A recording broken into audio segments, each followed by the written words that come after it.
Okay. That is looking the light. And that one is over the place.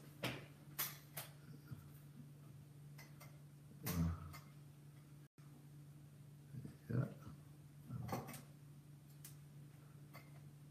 Yeah. Okay, now we are going to welcome our friends on YouTube. After then, we're going to check on them on Facebook, and if we're able to find them, then we are going to start from there. Okay. Yep. I think you might need to move a little bit to the other side again. Yeah, just a little bit. Yeah. Good. Okay. Now, who is there? Somebody is there. Can you greet us so that we know who is there to see us, who is with us today? So, let's see who is going to greet us first on YouTube. Before we start officially, then let me know when we're on Facebook, everybody.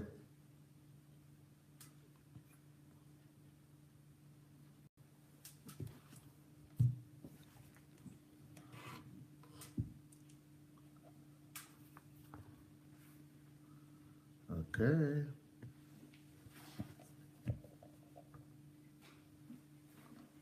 All right.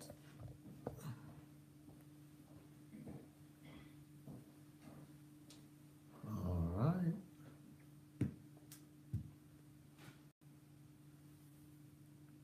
So, is anybody greeting us on YouTube? When are you coming to Kyiv, Gift?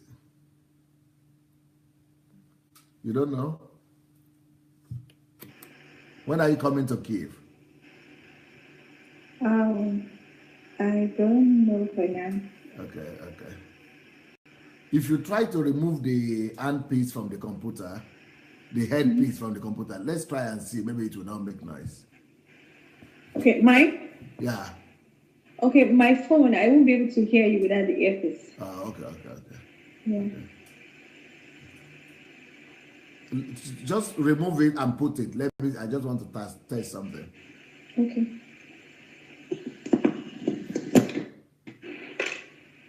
You removed it now. And you put it down. Is it put back?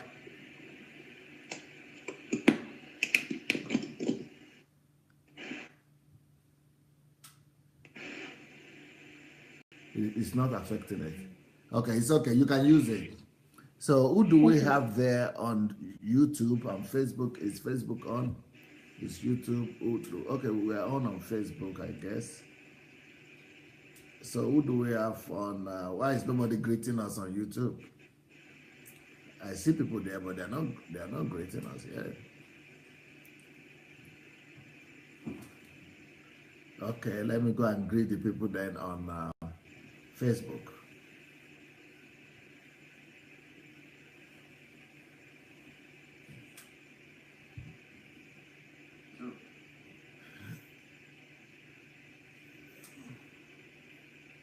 Okay, hello Facebook family.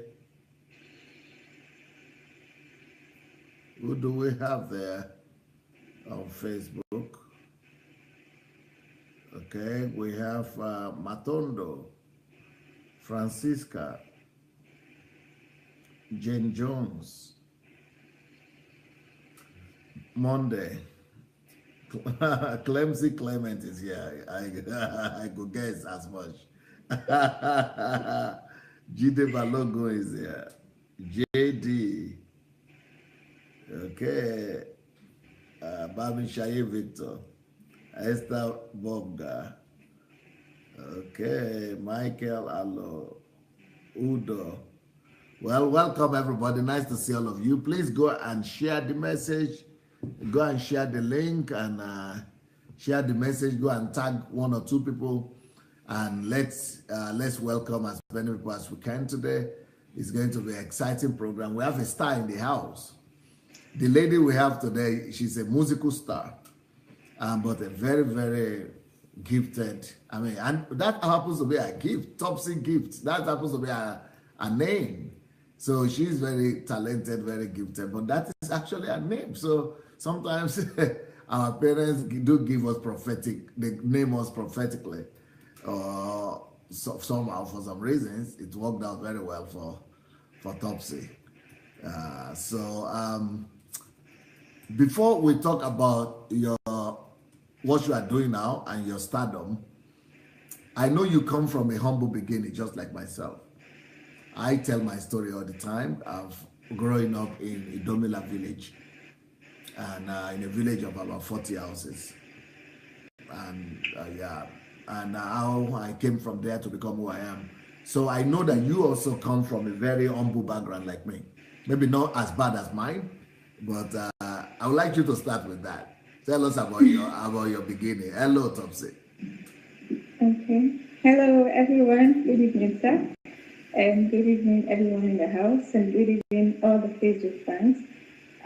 Before I talk about my background, I want to first of all acknowledge this privilege you've given to me. I want to say I'm grateful. God bless you so much. And I believe that I pray that somebody would learn something from what we have to say today. Okay. Amen. So talking about my background, my family, it's a whole lot of story that I can talk about it from now till tomorrow. It's like it's not coming to an end. Wow. Because I've gone through a whole lot in life, but I thank God that I'm still alive to talk about the story and to encourage people who are going through it and people who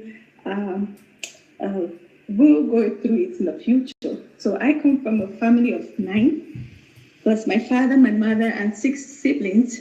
And I'm from Imo State, Nigeria, Oru local government precisely. But we're all born and brought up in the northern part of Nigeria, which is Katsina State, Daura local government. That was where we're all born. But as a day when we're pretty kids, so you didn't grow up in the East? No. Because I was just about to ask you, how come you don't have Igbo accent? Right, but it took a lot of time for us to even understand Igbo language, because my grandmother had to flog us all the time, and then had to force us to speak the language, because my parents at then weren't interested in teaching us the language. But later they started teaching us because of the pressure from my grandma. Yeah, because you are just like middle bed Nigerian, like just like nobody can tell where you are coming from. You could be from any part of Nigeria, unless you mention your native name. Okay, yeah, it's true. So, okay, so that was how we lived in Katsina State. My parents stayed there for close to 30 years of their life, and Katsina. Yes, sir. Wow. Katsina State. That is the top north. That Yes, is the sir. real north. Yeah. So by then, my father was working with an oil company called Total. And then he had so many boys working with him. He had so much money at his disposal. Yes, Total was one of the biggest oil companies in Nigeria. Yeah. Yes. So he didn't understand the laws of money and how to invest and how to save. So he was just having fun. So even though we had food at the house, and we have shelter over our head, but we could hardly see our father. He comes home maybe once in a week. Sometimes we see him twice in a week, and we really don't understand where he goes to. And where was he going to? I don't know. I don't know. Every time my mother wants to ask him, it's like he's not ready to, he wants to bring up a fight, so she just let it go. It's no, like, woman, what do you want to have? But if he was not at home, he was never at home and never coming home, how come you were able to give birth to 11 children? we yeah, he actually, he wanted to give birth to like even 20, and my mother refused. So we were 9, but we lost 2 of them, 2 boys. So we're just like 7 children right now. So that's how we were living. My mother, what he does is just make sure that there's food in the house And make sure the mother is pregnant. yes. And then he disappears. and and perhaps so he would just come once in a while to just check on us, and then he goes away. And he doesn't have any children apart from you people aside. We never got to know if he had a wife out there or our kids. He didn't tell anybody, and no, till today nobody has shown up to say I'm your father's concubine or wife or whatever. Nobody has shown up, but we still don't understand his life. So I didn't really get to have father relationship because he wasn't there. He wasn't there. So that aspect was actually lacking. We needed a father, but we couldn't really see our father. So it was kind of painful, but we endured until it got worse when we actually got to Abuja. But what took us to Abuja was the crisis, the Sharia crisis that happened in the northern part of Nigeria. So Muslims were killing Christians, and they were like, you have to change to our religion, you have to dress like us and all that. So as at then, my mother was already born again. She had given her life to Christ, and she usually take us to church and assemblies. So my mother was like, God forbid, over her dead body. So we suffered. Even during the crisis, we still don't see our father, funny enough. So we usually go to Army Barrack every 4 a.m. in the morning. My mother would carry all of us, and we go to Army Barrack to stay without a husband? Without my father. So we stay hungry, no food, because they go about burning houses. Maybe he died. Maybe they killed him somewhere. He didn't die. My father is still alive till now. He didn't die. So it was just like a dream. One night he met us when my mother was just packing some things in order to take us. Thank God for mothers. Thank God for mothers. Oh. That woman is just a blessing to us. Seriously, she was a father and a mother at the same time.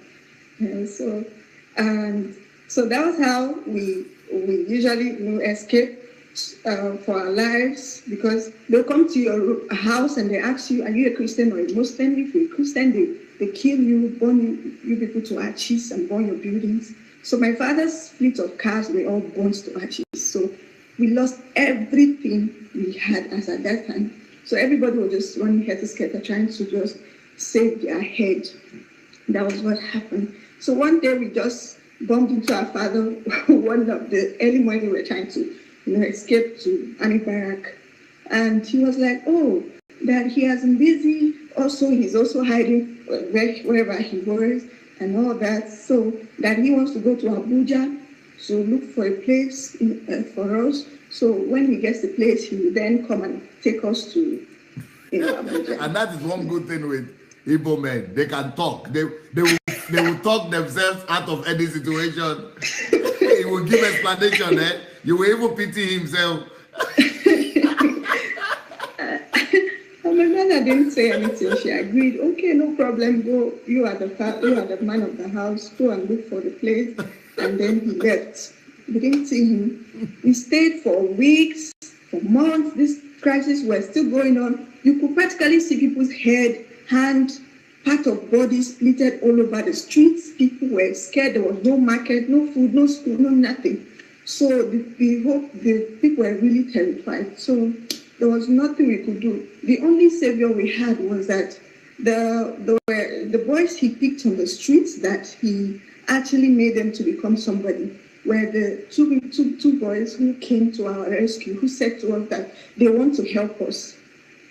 That my father has helped them when everybody rejected them, nobody wanted to help them, and my father picked them from the street and make them who they are today. So they want to reciprocate that same kindness to us. Even though they were Muslims, we had to just believe that they want to help us, because anything can happen. But my mother said that we are covered, that God is with us, that we should just agree. So in the middle of the night, they took us, put us in a very big trailer of carrying bags of onions. This heavy, I don't know, those days when you have these big bags of rice, those are the kind of bags that they put the big bags of onions, because what those guys started doing is that they started transporting onions from one state to another. So they put us in the middle of this big bus carrying bags of onions, and you could literally feel bags of onions on our shoulders and our head as little kids. So we didn't know we were even going to survive it, because there was no air from anywhere. In order for us to escape the war, because they blocked all the borders, nobody's coming in, nobody's moving out. They wanted to make sure they killed all the Christians, that were living in Katsina State then. So, but we took the risk. Several times we were stopped on the street, and they said, bring down those bags of onions. We want to be sure that nobody is inside. And my mother was panting, and all of us would be so afraid. And this woman was carrying little baby. Were you people understanding Hausa? Yes, we understand Hausa very well. And this woman was still breastfeeding. She was carrying a little baby. And all of us were all inside that bag of onions, that big truck. And we were all suffocating. I didn't even believe that my younger sister was going to survive that situation, because there's no food, there's no water, nothing. And here we are running for our lives. 8 of you with your mother. Yeah, 7 of us with our mother. So that was 7 plus her 8. Yeah, plus her 8, yes, sir. So plus her 8. So that was several times we were stopped, and they said in Hausa language, bring down the stores, and we want to check the car to be sure that there are no persons inside. And my younger sister would want to make a sound. My mother would close her mouth, and they would start bringing down the bags of onions. After some time, because the bags of onions are really heavy, so they would say, Oga, these bags of onions they are too heavy. We don't think we can finish carrying them today, because they hid us inside. So for you to be able to bring out the onions, you really have to go through a lot. So the boys were with you? Sir? Those 2 boys, those 2 Hausa boys who saved your life, they were with you? Yeah, one of them was on top of the bag of onions, and one was the driver. Okay. So they were the ones convincing the people that there are we are also Muslims. We won't lie to you. There are nobody here. We are only traders. We want to transport these onions to Abuja to go and sell, to make a living. That please, we need to survive, hunger everywhere and all that. So they allowed them to pass because they were Muslims. So that was how we passed. First, second, and some other group of boys. They did the same thing, and eventually, we thank God, we escaped. We got to Abuja. Our necks, we couldn't raise our necks like this for close to an hour, because we were like this for a journey of how many hours? Oh, Jesus. And we just thank God. So God really preserved your life. That you are here is a miracle. It's really, really a miracle. It's really, really a miracle. But we didn't hear from our father. There was no information. There was no nothing. So but you are I thought he went to prepare a place for you in Abuja. I thought you were going to meet with him. That was what he said. That was what he told us. But we didn't get to see my father. So my mother couldn't, continue hiding and running. We just had to accept that little offer made by those 2 young boys. But where were you going to in Abuja, though? We had no idea. We didn't know if we were going to live on the bridge. We didn't know if we were just going to walk on the street begging. No, we had no idea of where to stay in Abuja. So I don't know.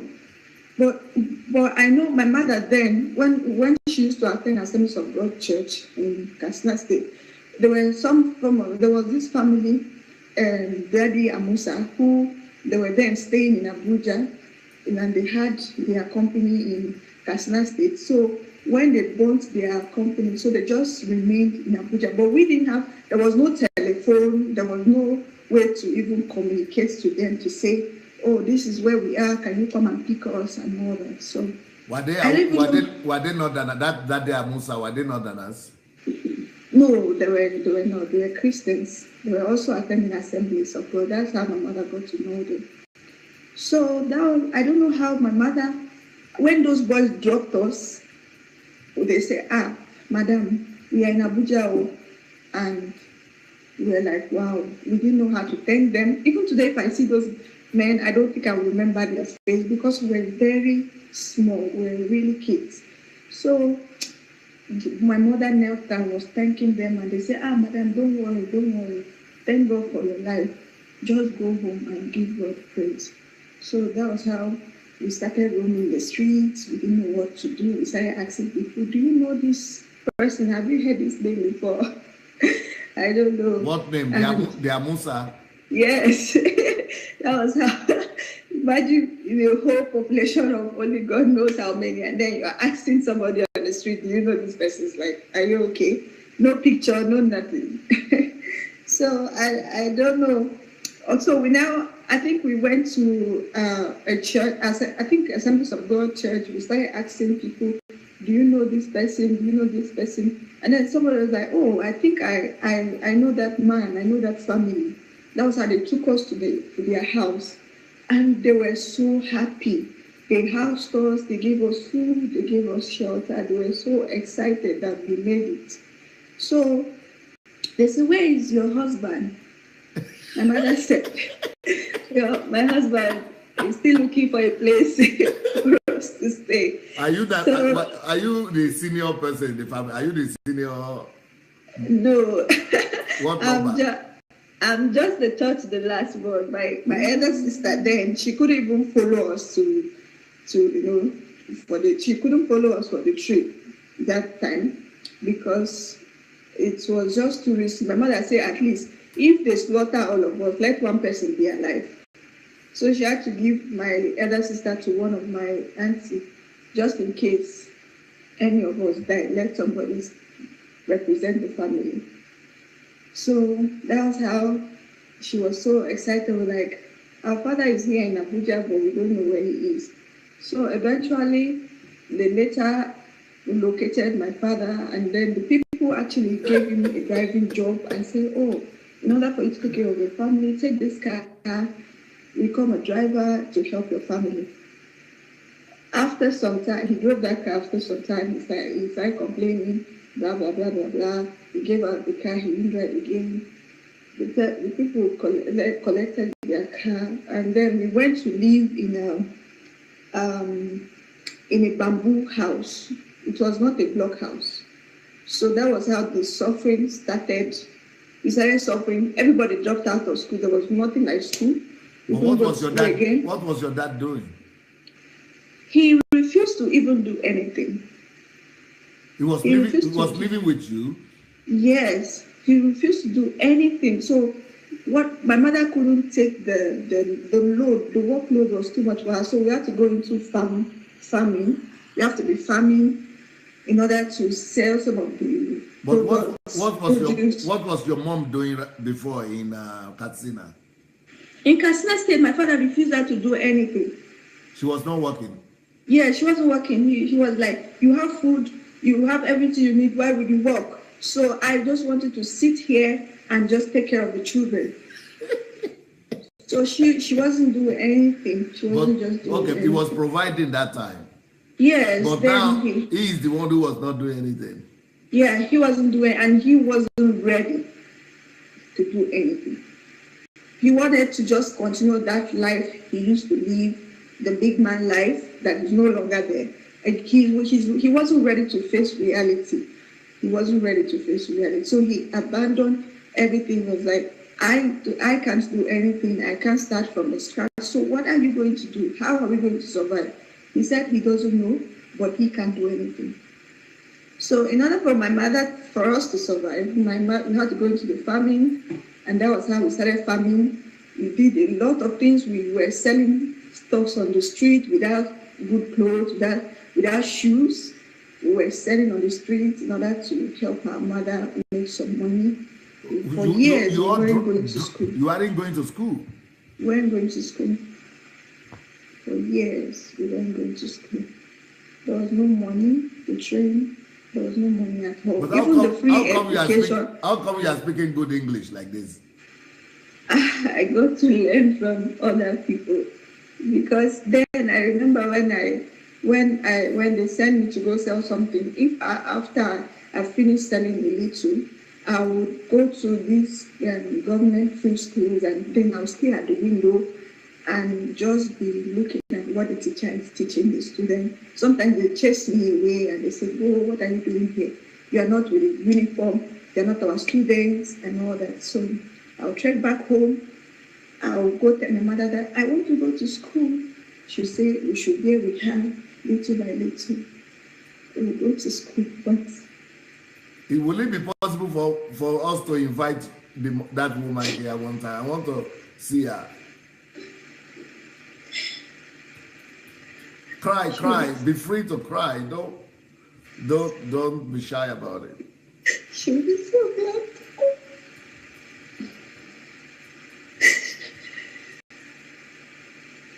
She'll be so glad to go.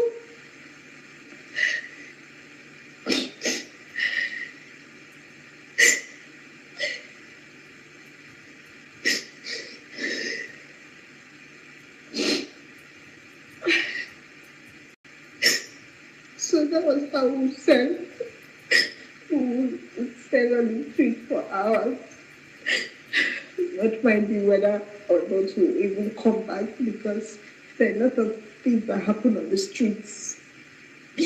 But God still kept us alive until she was able to have a little money to register us in free government school, where they even pay very,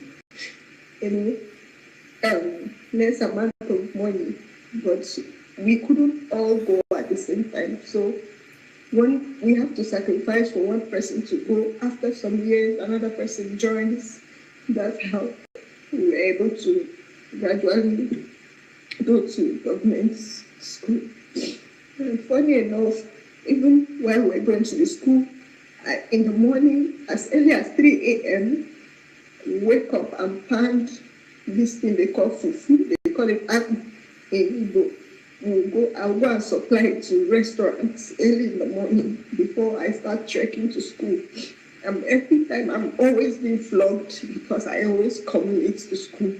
So one day my teacher was asking me, do I stay with my parents or I stay with my guardian? I told them I stay with my parents. But just like the suffering is too much, I can't watch my mother die. So I have to help her. So they didn't believe me until one of the days that the uncle grabbed me by the hand and said, I must go see your parents. I must go see whoever you're staying with.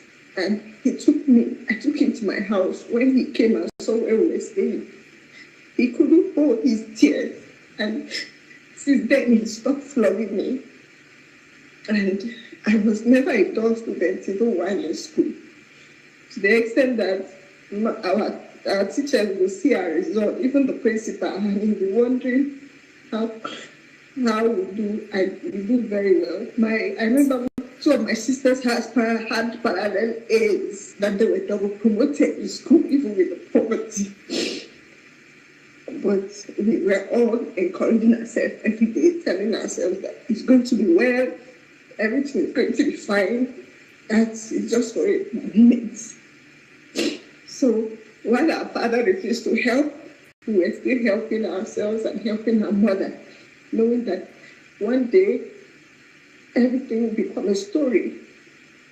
So when we eventually left secondary school, we started looking for admission. So I remember several times, my mother, even from her petty trade, she was able to make over 100,000 naira. And then my father started, he accepted a driving job again from one man. And then at the time, the man said, I want to sell the car, and I think about 250,000. And he was like, if you're interested, you can buy my car. My mother heard it and she was like, oh, such a great opportunity for us to have our own personal car, and you will be driving and you will be the owner. At least we'll be better than where we are. And she went ahead. When she was saving her little money, she gathered the money and gave to my father. I said, she called all of us and said, look at this money, I'm giving it to your father. Let him go and pay this money to this man so we can owe him at least 150,000. My father went to pay that money, and then we told the man we'll gradually pay you the remaining. Eventually, that balance was paid. It was as if when my father then owned the car, the whole thing became worse. He was not even coming home all the time. He was not having too much money because in Abuja, you make a lot of money from driving. He was no longer even providing food. We were now wondering, why are you like this? Why do you hate your family so much? Why are you not a good father? Why are you not a good father? Why do you want this woman to die? But he wouldn't even listen to us. Several times I went to my father and I begged him for 4,000 naira to go and buy jam for. He refused.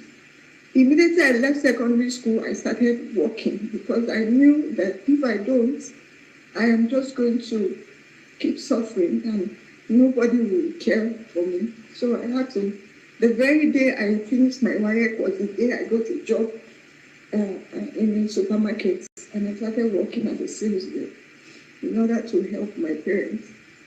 So my father would tell us that he's not ready to train anybody in school, that anybody who wants to go to school should train themselves. And then I said, one day I asked him, I said, then why did you give birth to us if you know you're not going to cater for us, we know you're not ready to take care of us? He said that he just wanted to be among the people who have children. So that's why he had children. So if we're not ready, after to all, have 9 children. If you just wanted to be among people who have children, then why having so many? Why not just have 1 or 2 to just be among those people who have children? But to go and have 9 children, and then not take responsibility for them. I think this problem is all. Even the 9 was too small for him. He wanted more. He wanted more children, and my mother refused.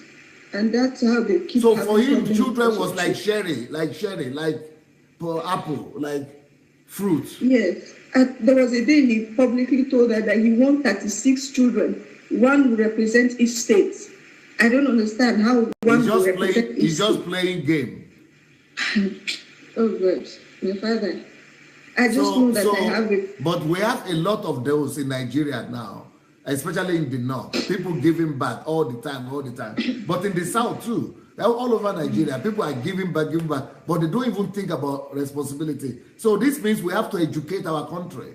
We have to educate men and women. Sometimes it is women also who are to blame for it, isn't it? Or the women, or is it just the men problem? It's the man that is the head of the family. Most times what he says is final. If not that my mother fought her way through, they would have still been having children till today. She refused. That we haven't even taken care of the one we have, and then you want more children. For you to have more children, you have to be ready to take on responsibility.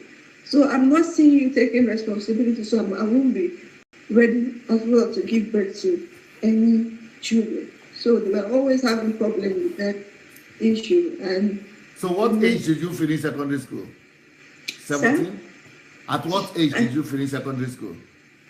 I finished secondary school at the age of, let's say 22 or so. I finished secondary school because of the whole thing. And then we started looking for admission.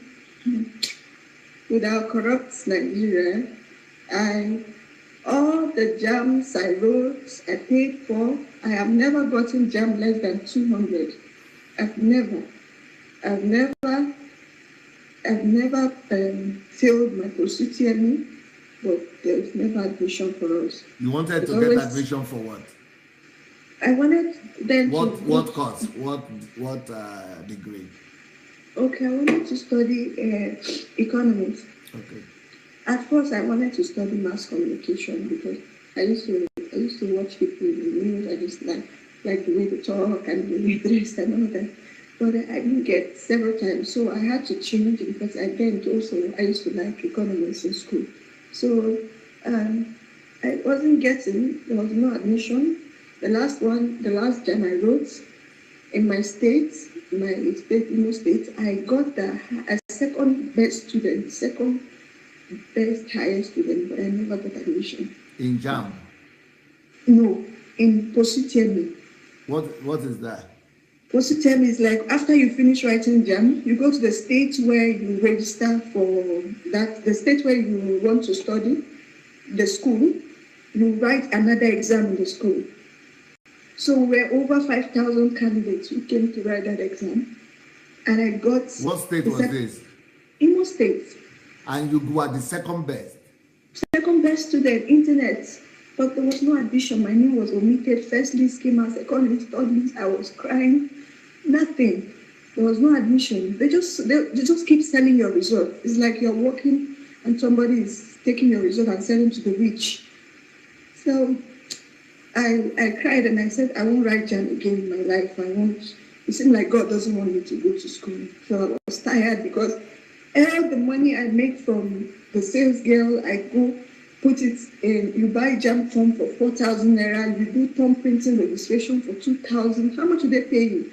The highest a sales girl can receive will be 15,000. So at the end of the day, I transferred to the state where I will write the exam and all that. Before you know, your 15,000 is gone. And they are still denied of admission. So I keep suffering like that. At what point did your talent, at what point did you discover, or did they discover you as a talent? Okay, that when I was growing up as a child, I always have a dream where I see myself singing, but I don't understand what it meant. I was like, why should I always be singing on the stage? I keep telling my mother, because every time she calls me pastor, my mother, every time we want to pray in the morning after, she will tell me to pray. I'll be like, why are you always telling me to pray? She said that there's something she sees in me and she sees connection of pastor. I said, I will never marry a pastor, God forbid. I keep rejecting it. So I said, I won't be a pastor. The pastors are always suffering and all that. So she was, and so I kept telling her that I always see myself singing the dream. And in a very big stage of mixed with both black and white people, very mighty stage, but she don't understand what I meant. It was after I came to Ukraine and I was repatriated, I went, I cried, I was like, God, at the verge of my victory, again, another issue. And somebody, were they not telling you in Nigeria that, because there is something they call it, there is this Toyin in London, Sister Toyin, she's famous now. She told the story that whenever you are at the verge of success, and it's aborted, that there's something they call, there is a near success syndrome. Yeah. So they have a name for it in Nigeria. Yeah, Nigerian they have a name for it. Near success syndrome. Yes. NSR. NSR. Okay. Near success syndrome. Yes, syndrome.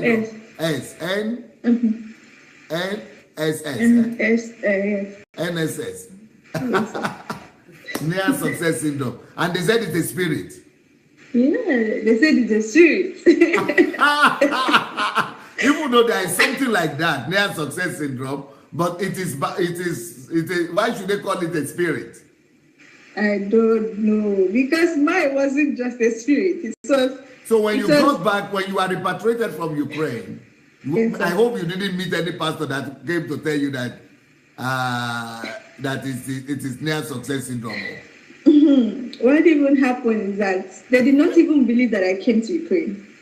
They all said it's a lie that a poor child can never travel abroad because they all knew that I came from a poor home. So none of them believed anything that had to do with abroad. It was even after my wedding, when they saw your picture, that's when they believed that I'm in Ukraine. They didn't believe that I even went to Ukraine. I was repatriated. None of them believe anything. No, but what about the church, the people in church, the Christians? It's the people in church I'm talking about. The people in church, they didn't believe any of my stories because they say I'm from a poor home. So how would they even? Where do I even start? You know how much it costs to school abroad, and all that. They didn't believe any of my stories at all. They started believing when they saw the wedding picture and your picture. They knew that you're not in Nigeria. So how come your picture is there and you're the one who joined us? So they just have to believe that, wow, this is actually true. Now I want to talk to your mom because now I know her story, but I'm going to give her two choices. I'm going to talk to her maybe by the anniversary in Ukraine. Our anniversary will be in April, after winter. I'm going to give her two choices. Would she like to come to Ukraine, or she would rather I give her the money? Maybe she would like to use, maybe she has a need, or she wants to use the money to take care of maybe your siblings. Do you still have junior ones? Yes, I still have. Yes, I have. My last one is still not in school yet.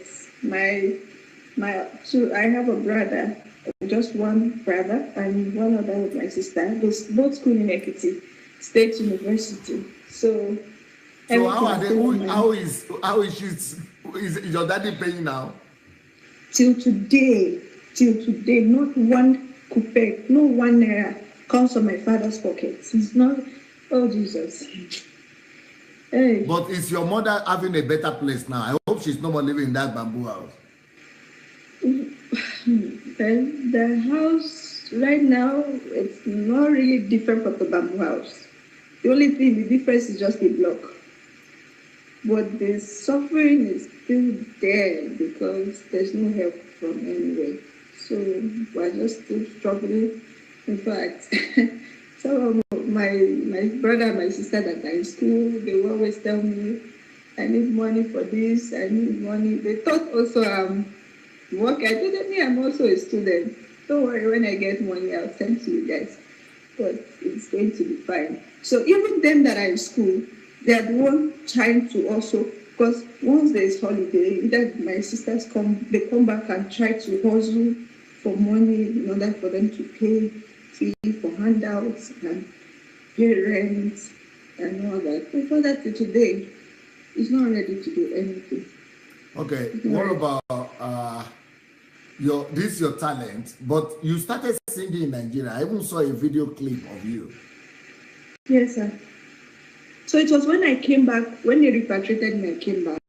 I cried and all that. So my husband had to encourage me to, why don't I do my songs? Because I started writing songs when I was in Nigeria. But I wasn't ready to go into music because I really didn't see myself doing music, even though I used to see it as a dream. So I didn't believe it was my calling or purpose. I was even telling God that I don't think I can do music because I'm not very perfect in this music thing. A lot of people are perfect. Why don't you call them?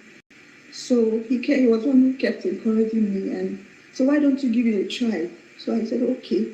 So the little money that remained when I came back from Ukraine, I had to go to the studio and we did the first track. It was impressive, and people were like, wow, this song is great. They started inviting me to different churches to do the song. I was like, wow, God, I never knew this was actually. I also invited another girl yesterday to come and sing on Monday. And they sent her back at the airport too. Hey, Jesus. You know what that means, right? Very depressing. Jesus. I know what that means, sir. Oh, God. It's terrible. It's really terrible. It's so painful, huh? It's so painful. Mine was like, I was so cold as well. They put us in one place like that. So I was the only girl in that place. Every other person were male, and I was the only African as well. Ooh. I was the only girl, I was the only African. Everybody was white, different countries. You ask them, do you speak English? No, they don't even speak English. So there was nothing, there's no way I could communicate. I was shivering, I was so cold. people who came to receive me at the airport, they were with the winter jacket, the jacket to give to me, because then it was during spring I came. Because I had not experienced that kind of cold, even though it was spring. They refused them from giving. I said, I just need a jacket. They refused. So I was in that cold till the next day before they took me back. So all my ribs, I didn't believe I was even going to stay alive. All my ribs, oh, in an iron seat again. There was nothing like sleep. Oh, it's terrible. So terrible. It was so terrible. Good. People are asking, where are you calling from now? If they repatriated you from Ukraine, where are you calling from? People are asking. I'm actually in Topsy, Ukraine, but I came back after they repatriated me. I came back the next year, and it was through your help, sir, that I'm here today. I already lost hope that I was going to ever come back to Ukraine, because the money we spent, some of them were borrowed. My mother borrowed a lot of money from people, hoping that she would pay back. And then I was repatriated. So the whole thing is like, where do we start from? Double sorrow. Where do we start from? So I didn't tell my mother for months. For me, when I got to Nigeria, I had to go to my husband's place, my in-law. I had to go to, from the airport. I didn't even let anybody know that I was in Nigeria, because I know if my mother here, she will collapse. So I don't want to give her a heart attack. I have to just hide myself and pretend I was in Ukraine. So she was still there, being happy that I'm in Ukraine and all that. They were busy calling my husband, like, how was the trip? How is she doing? Can we talk to her? He was like, oh, she's fine, but I'm not in connection with her, so you can't talk to her. And they know I don't have a Ukrainian number, so there was no way they could talk to me. So everything I did was just secretive, just because of my mother. I just wanted her to stay strong. So it took me months. I stayed there for 6 months in Delta State. I even got a school, started teaching in a school. Got a job. Got a job because I can't stay at home. I got a job, started teaching. But my mother was still thinking I was in Ukraine. But she didn't know I was in Nigeria. So it was later I came to Abuja, but I didn't go straight to my house. So I left my luggage in a friend's house. Then I came to the house. So they were so excited that it's Ukraine. Why did I come back? Who will give me money for flights to go back? I was just saying God will provide everything, just make them feel cool, feel relaxed. Then 2 days later, I called my mom outside and I told her that this thing I'm about to tell you, I don't want you to feel bad.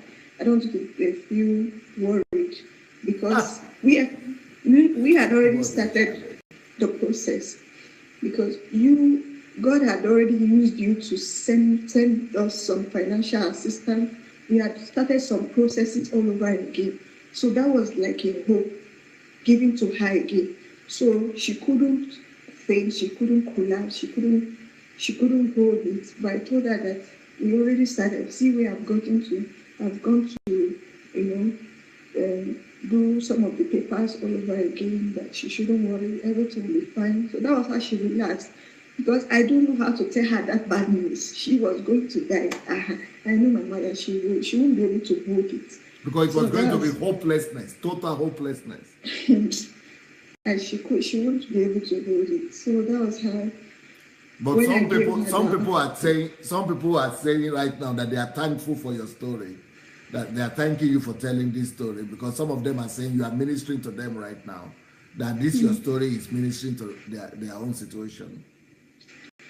Oh God, the sufferness, the things we've gone through is easier when you are saying it than experience, because Jesus, I just don't know how to. I remember it was your messages that really even geared me into talking about my life story on Facebook, because on my YouTube channel I had to go do a live video on Facebook about my life story, and people were really blessed. What is your YouTube page? I mean Facebook page.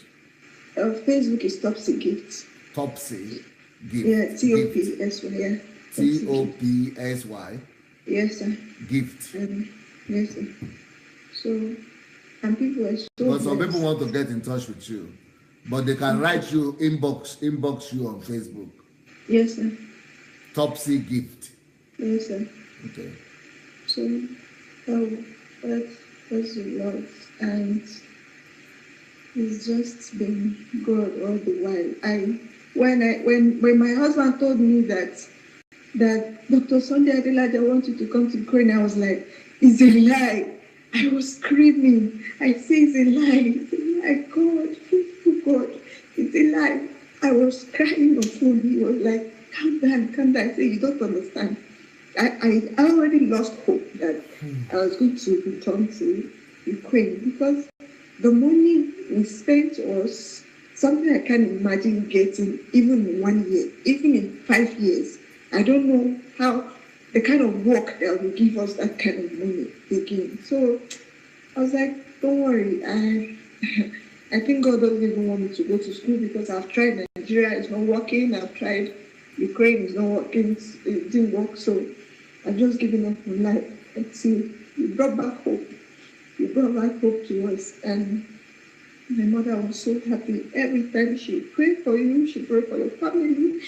She was calling me. I was, what did I do? She was calling me here in Ukraine to say thank you. In fact, I had to tell your husband, please tell her not to call me again. What did I do? She was more than grateful. She didn't know how to express it. She didn't know how to say it. So because what it means to me is that people are not used to other people helping them too much like that. Because she was so grateful. She was kneeling down, praying for me, as if I gave her life. I said, this little thing. You gave her more than life, sir. You gave us more than life. You gave us more than life. Because in Nigeria, for you to get help, not even your church will give you. Not even your church will give you a dime. If you want, be a faithful tither, be a faithful church attendant, you will never get help anywhere. You keep writing letters. They made me write letters upon letters, but we never got anything from any help. Somebody is asking for our Facebook name. Yes, our Facebook name is Topsy Gift. Somebody just wrote it for you now. Topsy Gift. Yes. So now, if things are so bad like this, it means that Christians are not being Christians, because Christian nature is love, compassion, love, empathy. That's supposed to be the nature of Christians. They only preach love, but they don't practice. They only preach love. It was through you I saw true Christianity, true love being expressed, true relationship with God. I saw so much so different. I was like, are pastors like this? Can Christians be like this? Is it that this person is just God in person? Or I hear that a lot. People say this is Jesus Christ in the flesh.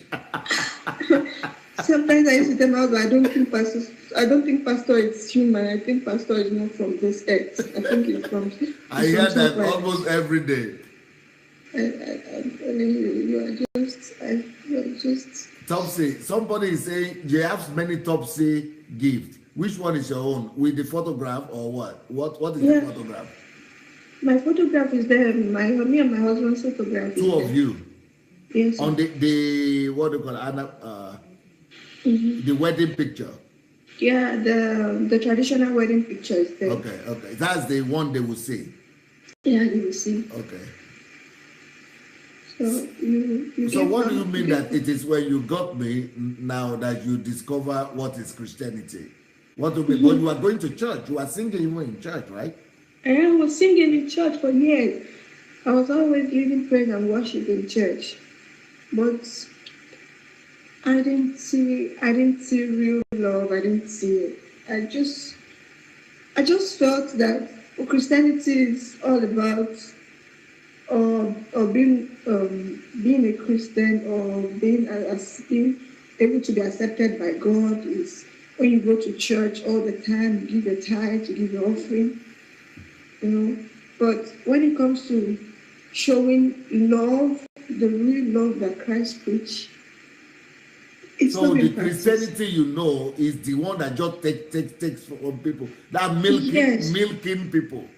sow seed of faith, do this, all kinds of demonic prayers So what is the that difference between that Christianity and the one you came to find here in Ukraine now? I found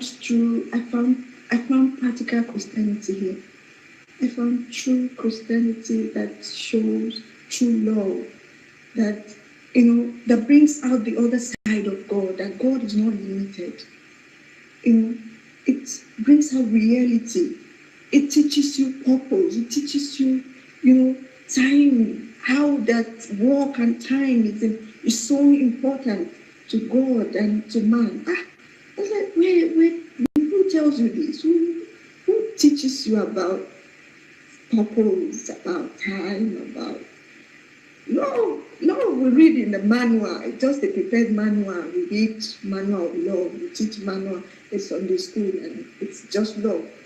But there's no true love. In pastors, you see pastors hating pastors, members hating members. There's nothing like love.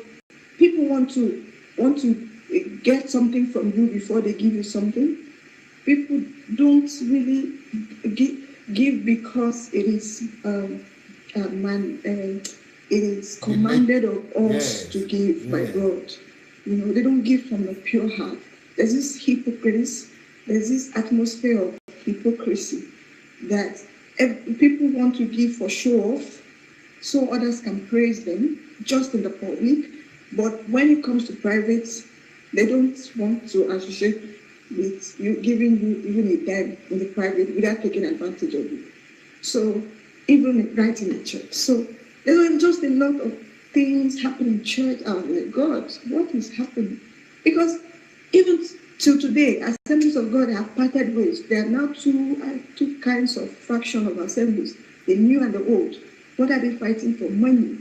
If there is love, why would people be shooting tear gas? Several times in my church, the soldier men came with tear gas, and people ran out from windows and doors on Sunday morning. And then you stand to preach love and forgiveness. I don't understand what you're preaching. So it's all about our money. They just want to gather crowd to collect money and and call us church members. But even though you are serving the church, you are singing, you are serving. I was serving, I was singing. And they couldn't help you with this ticket, with jump, with all these things? Nothing. With 1,000 naira jump for? Oh, Jesus. And you are praise and worship leader? Praise and worship. I don't just do praise and worship. I give first fruits. Every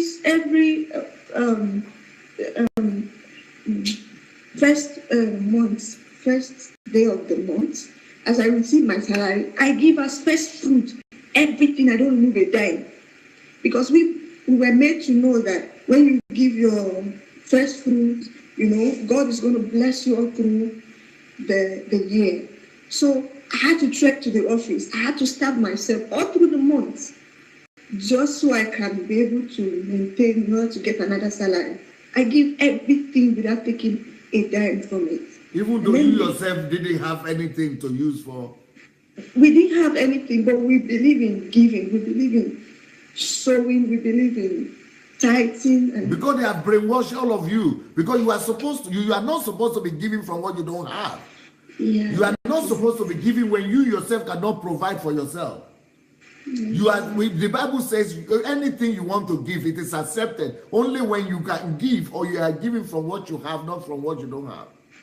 We're meant to know that. In fact, they will check your tithe record if you are faithful or not faithful. If you are not faithful, they will announce it on the altar to disgrace you, to make everybody feel that you are not a true Christian. They call out your name publicly on the altar, that you're not paying tithes. So in order for you to feel among or to make them feel that, okay, I'm a good Christian or I'm faithful, you still have to pay the tithe. I never knew that people were not really being here, because I saw some ladies left the church, and I asked them, why is that you don't come to church anymore? They say, that one at church. They only care about their pocket, they don't care about your circumstances. I didn't understand what they meant until it got to my own turn. When I needed help, they will ask you, let us pray. Let us pray? How can somebody be hungry and you're asking the person, let us pray, when you have food to give the person? So I was like, God, so this is what is really going on in church here. People give everything they have, because our church is like every day, from Monday to Sunday we're in church. On Monday we have prayer meeting. On Tuesday we have Tuesday Bible study. On Wednesday we have meeting. There's another kind of meeting. On Thursday we have departmental meeting. On Friday we have preparatory class that we teach on Sunday, because I was a secretary in my own class. So sometimes I teach Sunday school. This is Assemblies of God, eh? Yes. So on Friday is preparatory class. On Saturday is choir rehearsal. On Sunday is church. So, and almost all the churches in Nigeria are like that. The same activity. And when we come for departmental meeting, you give offering. When we come for every meeting, you give offering. You just know that you have to give offering. It's normal. So you trek. Sometimes we give offering and trek home, and we say God will understand. God will bless us. He sees our heart. We didn't understand. We didn't know what we were doing. But so at a point in my life, I started asking myself some questions like, all these things, do they really matter? Does it mean if we don't do this thing, we're not Christians, we're not born again, we're not righteous? So I started condemning some of the things, some of the practices that happen in church. I became a bad member. I became a bad person. Even in my house, because we're all brainwashed, my sisters, they will say, your gifts, you are backslided, or you are going to hellfire, since you are condemning pastors and their messages. I said, I don't know, but I think something is wrong. Because I've been sowing seed of faith and giving first fruit and tithe. Nothing is changing. How can you say, is it that God is blind or is deaf? I want to ask you, I want to take you to another dimension of your life. I remember, I would like to ask you how your life changed when you came to Ukraine. Let me tell you a few about my own story. When I was in Nigeria, I'd never even gone to Lagos. I've never even seen Lagos before, talk less of Abuja. I never saw Abuja till I left Nigeria. And Lagos, I only saw Lagos on my way. I saw Lagos one day. I saw so many roads. In fact, I thought there would never be a country or a city more developed than Lagos. Because compared to my village, it was like I got to heaven immediately. So, but I know that I'm going abroad. They said abroad is still better. So, how did my life change abroad? My first 2 months abroad, in fact, first 2 years, I always feel as if I am dreaming or as if I am walking on the air. Either it's cold or winter or everything, I don't care. That is why when they said I was not going to study language, I determined to go to the library 6 hours a day after school. Even that kind of, everybody was thinking I was crazy. That's who, after school, go and rest or go and do something. I was in the library. For me, that is, they were thinking I was suffering. I said, that is not suffering. In fact, even that 6 hours in the library after class was still enjoyment for me. Because at least the class is, rug in the library. Rug that I never saw in my house before I left the country. Rug. The place is cold, as if it's aircon.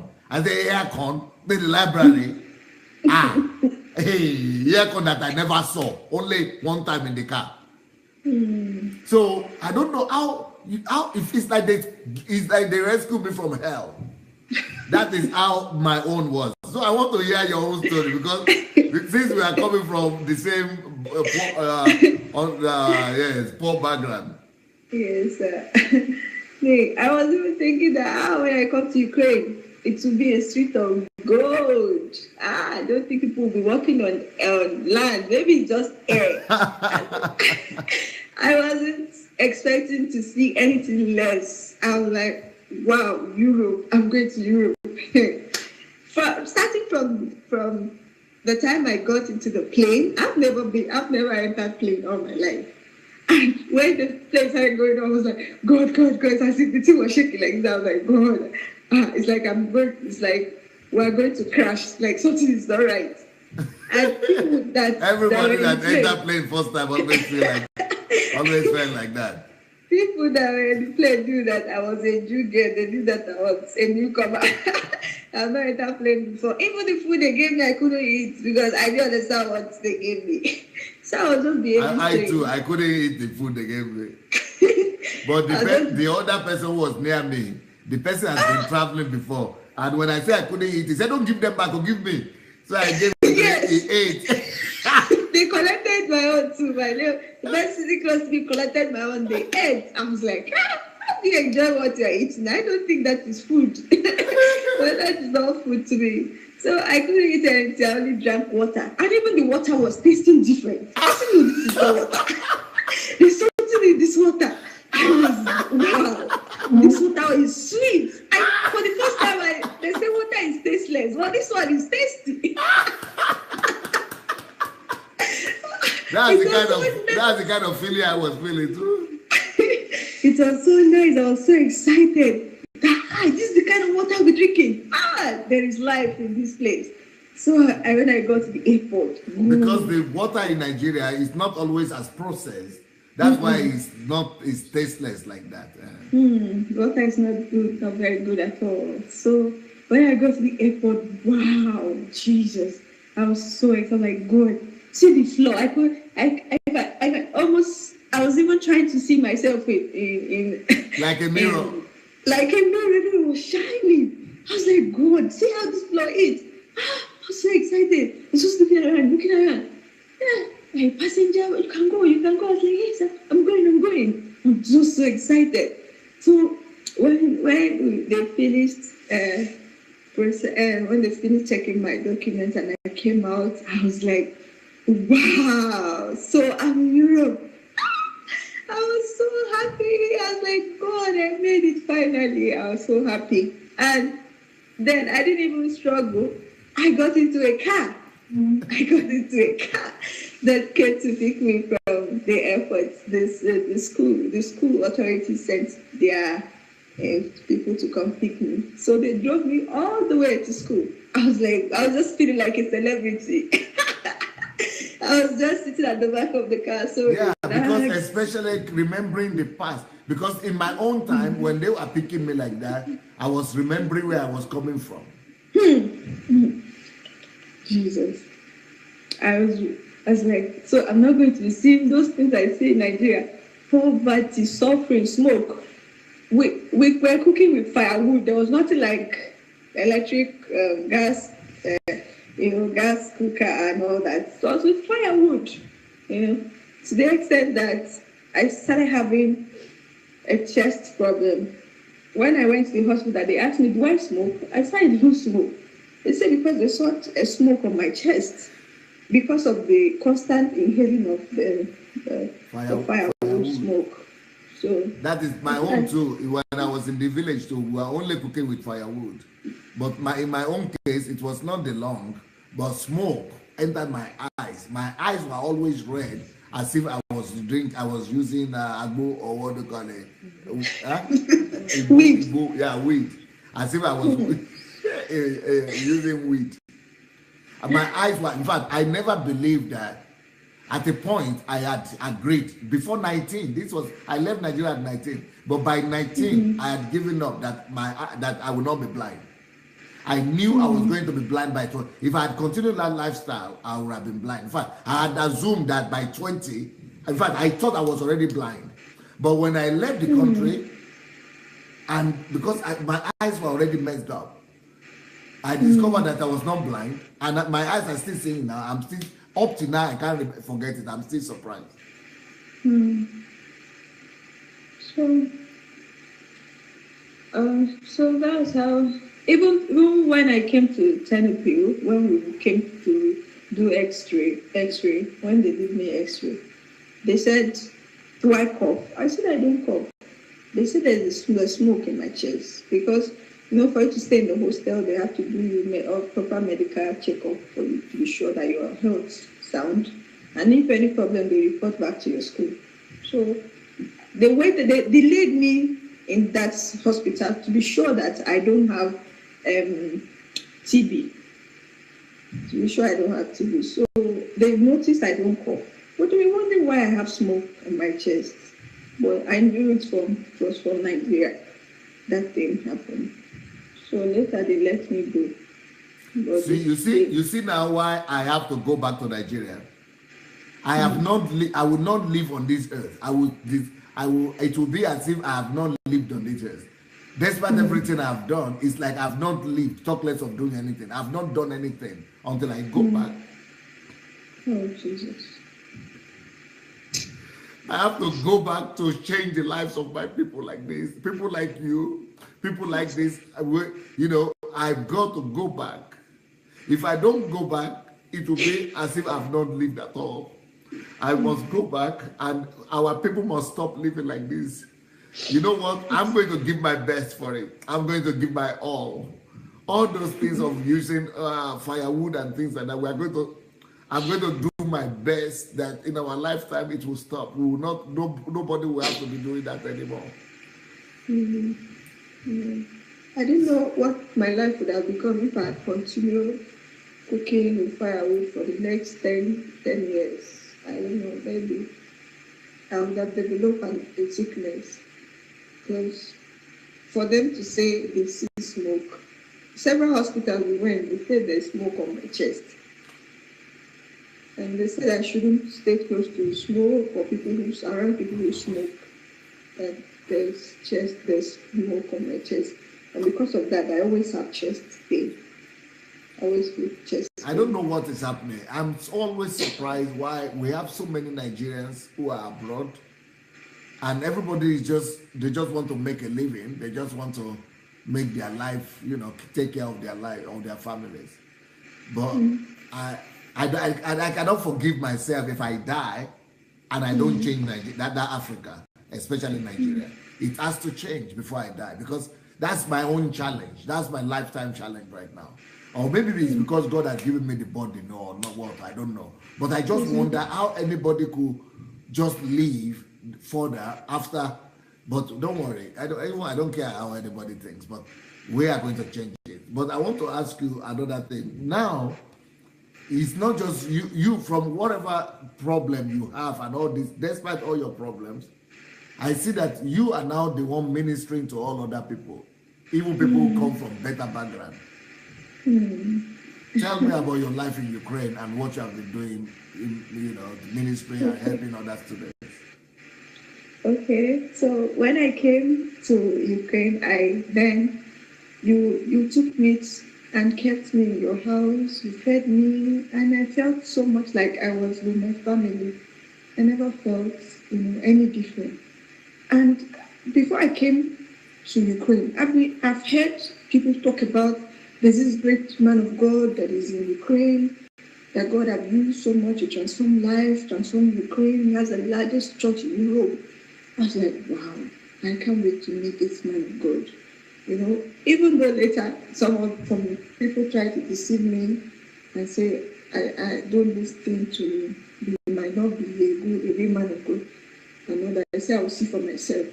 But when I came, I was just observing, and I think that was a period you started your teaching. So we usually come to the table and listen to you teach. Wow. The first day I heard you teach, hey God, I was like, what? Who is this man? I mean, when I got to the room, I was asking my husband, who is this man? This man, Jesus, this man, the whole world needs to hear this. Nigeria needs to hear this. I was just thinking about my church, where I'm coming from, the messages that have been fed. I was like, everything is just not just the way way I've been questioning things, God is just using it to answer those questions. So I was thinking I was abnormal. I was thinking I wasn't normal. But listening to you talk, listening to you teach, your messages they're just revolutionary. They're just mind-blowing. I was like, God, thank you for bringing me here. It's like, what else could I say? How else can I be thankful? How else can I be grateful?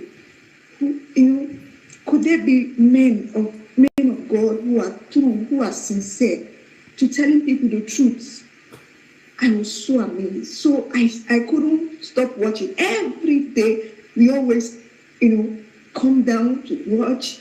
Even when we finished the registration, I went to my school. I kept watching. I couldn't stop. Sometimes at home, I had to stand to watch you. I had to stand. I would be screaming. I said, Jesus, Jesus, Jesus, this is so true. This is so true. I would be screaming. I said, God, thank you for bringing me here. Thank you for this privilege. Thank you for opening my eyes. Thank you for connecting me to the right people. I was so blessed. So out of this burning passion and truth that I heard from you, then my husband started an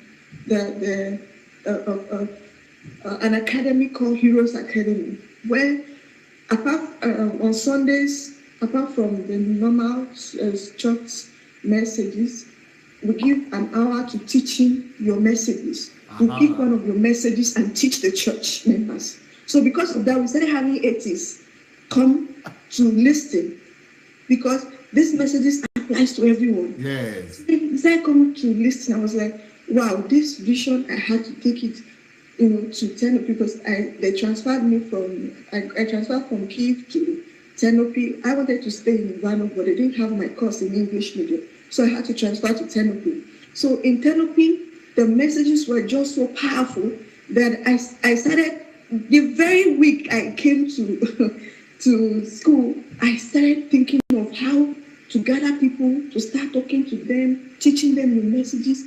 So until March, I was like, okay, no, I can't procrastinate anymore. People need to hear the truth. So I invited 1, 2, 3 persons. And the first time, just 2 persons showed up. And I taught them the topic on purpose, which I got from you about the topic of who am I? Why am I here? So that topic, to me, is like the first thing to begin with. Because if you don't define your life, you don't understand your existence, you don't know who you are, you will not be able to manage time and every other thing that will follow suit. So I see the message of purpose as the very roots, the very beginning to teach anybody. So the first message I taught them was the message on purpose, and I titled it "The Need to Discover Your Purpose." And people were like, wow, where did you get that kind of message from? It was so interesting. I said, next week, you have to look for people, bring other people. So every day I go, to room by room, I greet them, I say, my name is Gee, please, this is what we do. Just 1 hour. Believe me, if you come once, you don't like it, don't come again. I bet you don't come again. So I'm like, you always challenge us to come for this your program. So anybody who comes wouldn't want to go back, because what they hear is not what they teach in school or in church or in mosque. So I had Muslims come to my room to listen. I had Christians from different background, from different belief.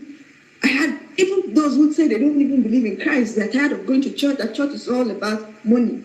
They were coming to my room. I had senior colleagues. I had people. I was just in first course, but I had people in final year. University students in final year. I had fourth course students. I had third course students. I had people who were far older than me. But I was like a very little child who was just born out of passion. So I started teaching them step by step on how they can discover their purpose. And to God be the glory. At some point when I teach them this thing, some of them cannot even stand. They cannot even sit down. They will be screaming in my room. Every Thursday, people used to bring their chairs from their hostels. They will be bringing their chairs because they know I have just a bed and then one chair. so that bird will not be able to contain us. So before you know, we were growing, we were close, we were more than 20. We were growing so rapidly because they were hearing things they've never heard before. Muslims they will be calling me, gift, I don't want to miss today's section, or I don't want to. They even tell me, record it, please record. Anybody who me. I created a WhatsApp group, Heroes Academy WhatsApp, Heroes Academy Skype. So anyone, if you miss, we send the audio to you, you listen. And they were so grateful. So your messages gave me a meaning, made me relevant. People now began to look up to me for advice, for teachings. What do you think I should do? How do you think I should do? I was like, God, who could have known that, I would be relevant on earth? Who could have known that, I had something, to teach somebody, if not that I learned from you. So your messages got me so strongly that I couldn't wait. I share even on the streets, funny enough. I was running mad. God. But in the street, but they are speaking Ukrainian language now. No, not Ukrainians. Though I've talked to Ukrainians, but some of them that speak English. I've talked to some of my professors, and there was a woman I talked to. She knelt down. She forgot that we were in class because we had a combined class from law students, international economics, and we had computer. So we had three groups. You are studying economics. International economics, yes. So we had 3 groups of students in that class. So when she finished teaching, during the break time, we were supposed to have like 2 periods. So during the break time, so she was trying to say that she has been in this teaching for 20 years of her life, and she can't really find anything she has been working for. So I just saw it as an opportunity to teach her something. So I started teaching her. I taught her purpose right there. I taught her the rule of 10,000 hours.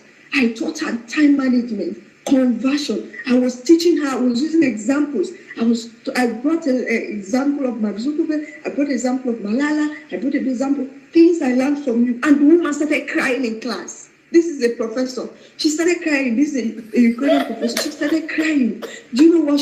She held my hand. She said, Obi, God bless you. God bless you. She was kneeling down. I said, Madam, don't kneel down. No, don't kneel down. She said, if I had known this thing that you are telling me long ago, my life wouldn't have remained the same. You know what the Russian people here in our church do? They just take one of my books, anyone, and start it. And that's how they start home groups. In universities, in schools, at work, in hospitals, they just take any book. Life is predictable, for example. They just take it and start a group. They take another one just take it. Every book is a different group. And some people start church just on the books. God, your books and your messages are just... So you started speaking to all the foreigners in the street? Yes. So when I move on the street, I asked, do you speak English? And they're like, little. So I just try to say the little, I just try to break it down, little, they will understand. Sometimes they just laugh. I know they don't really understand. But the English speakers, the foreigners, how are they receiving it? The foreigners, they were so amazed. And you are a new student. Normally, new students are always, more quiet. Yes. But the fire that I got from your messages did not keep me quiet. Wow. I couldn't look at myself as a new student. I just saw opportunity to liberate people just like you have liberated me. So I just want to talk to people. Don't waste your time. Don't waste your life. You just have one life to live. I was just on fire, trying to talk to anybody I see, any student I come across, And I remember one guy told me that, I'm just a new person, that very soon that, the fire will go. The fire will quench. I was just laughing at him. I said, if you know who I'm listening to, the fire, as long as his own fire has not quenched, I'm still learning from him. So how will my own fire quench? Yeah. So I said, I wish you can be humble enough to listen to this man of God I'm telling you about. He wouldn't want to listen because It's these people that are biased. They compare churches, and I say this is not about church. I'm talking about life transforming messages that can change a Christian, a Muslim, an atheist. It's not about church. I'm not concerned about church. So, but some will listen and some wouldn't want to listen. So I taught them what they should do with their time. After we talked about the need to discover purpose, I told them what they should do with their time. And I told them 3 categories of people on earth: those who waste time, those who spend time, those who invest time. I gave them quotations, and I told them that talent will, hard work will beat talent when talent fails to work hard. I gave them quotations. I gave them stories, practical stories that, they couldn't just run away from. They don't know how to escape. They don't know how to. Do you have a copy? Do you have a copy of your husband's book? Because your husband wrote a powerful book. Book. But at least you have it. Don't take it now. Let's see. Okay, 1 minute. I will wait. Yes, we'll wait for you. Okay. Thank you, sir. The husband of Topsy Gift is Clemcy Clement. He wrote a very powerful book, and I think everybody must get that book. Is it on Amazon? Yes, sir. It's on Amazon, and it's also on Okada book. Okay, hold it back a little bit. Back to you. Okay. Yes. Your potentials, the source of your greatness. Yes, sir. Okay, your potentials, the source of your greatness. Why don't you get in touch with, maybe some people might want to get it in Nigeria. Maybe you could make arrangement with Shioma. Maybe we could send some to Shioma. And Shioma might be able to propose to some people in Nigeria. Oh, or maybe they could print it in Nigeria or something. Thank you so much. Yeah, because I read it. It's very, very powerful. Thank you so much. Yes. God bless you, sir.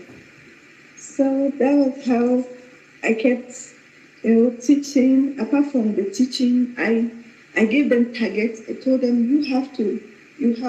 I don't want you to just catch the fire and let it die. Plan your life. Make sure you are doing something every day. With the topics that we've done, they were like, how is your room? How is your room coping with everybody? I had just one roommate, so she also joined the Heroes Academy because she couldn't escape. The messages were catching everybody. But is there enough space in your room now? Yeah, but I don't stay in the hostel right now. Okay. So I left the hostel. Good. But during winter, what we do Skype Heroes Academy. Good. Since because of the cold, so we do Skype. But during summer, I go to the hostel and then I teach. I teach them there in the hostel. Beautiful. So apart from that, I told them you have to have products, and they started designing. One of the Heroes Academy get together we had, people were presenting their projects because I told them I don't want to just be teaching and do the same results. I want to be seeing results. So one of the guys who is there who studied in computer medium, he started working on an app. He said he wants to do a life-saving. He wants to save life. He designed a boot that can save people from committing suicide. Beautiful.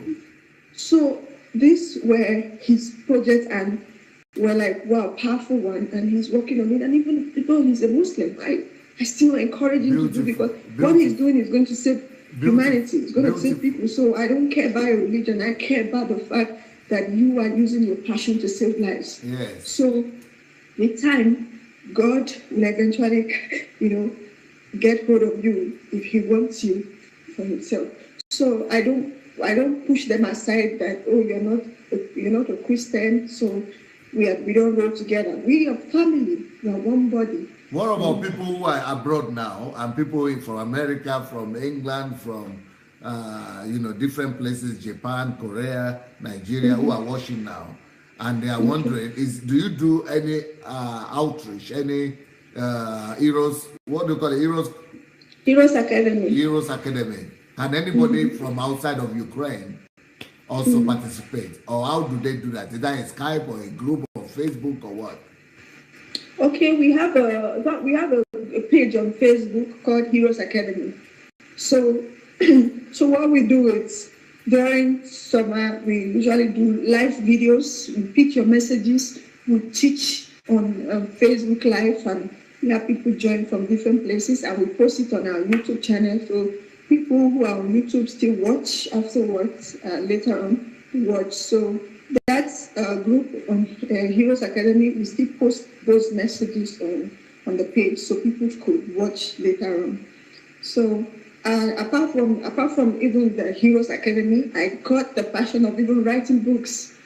I started putting up titles of books I want to write because I said I want to be a blessing to my generation. I don't want to die empty, just like you have always encouraged us. So I started a book titled "I Am a Woman, I Am a Human," because I just saw that that is necessary for Africa. What a book! That will be a bomb for Africa, because I'm a woman, I'm a human. A human. Wow! I would like to promote that book myself. Thank you, sir. So I believe the book will soon be ready because I've been on it. So I've just been so passionate. At that book, I put some of the experiences we went through as kids, and then how my father, constantly, abused my mother. What is he saying? What is he saying now, your father? He's even trying to ask me to send him money. It's a parasite.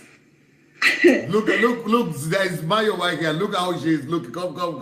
She has a question for him or for you. You can't believe it, So you can imagine. I never had the father love. I never had father relationship. Is totally crossed.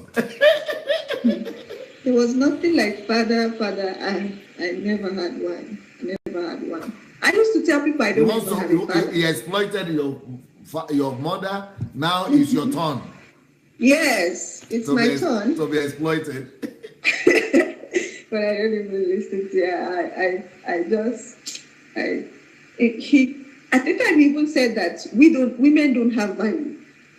He told us that we don't have value, that we end up marrying and staying in the husband's house, so we don't have value. There's nothing about women. So we said, okay, why don't you train our brother? At least you have a man. Say men have value. He even refused to train the man. So there's never a place you hold him accountable that he will not escape. He will always find something to escape from. Topsy, I can't believe it. Time has gone so fast. In the next 30 minutes, we are coming live now. So maybe you have to come back again.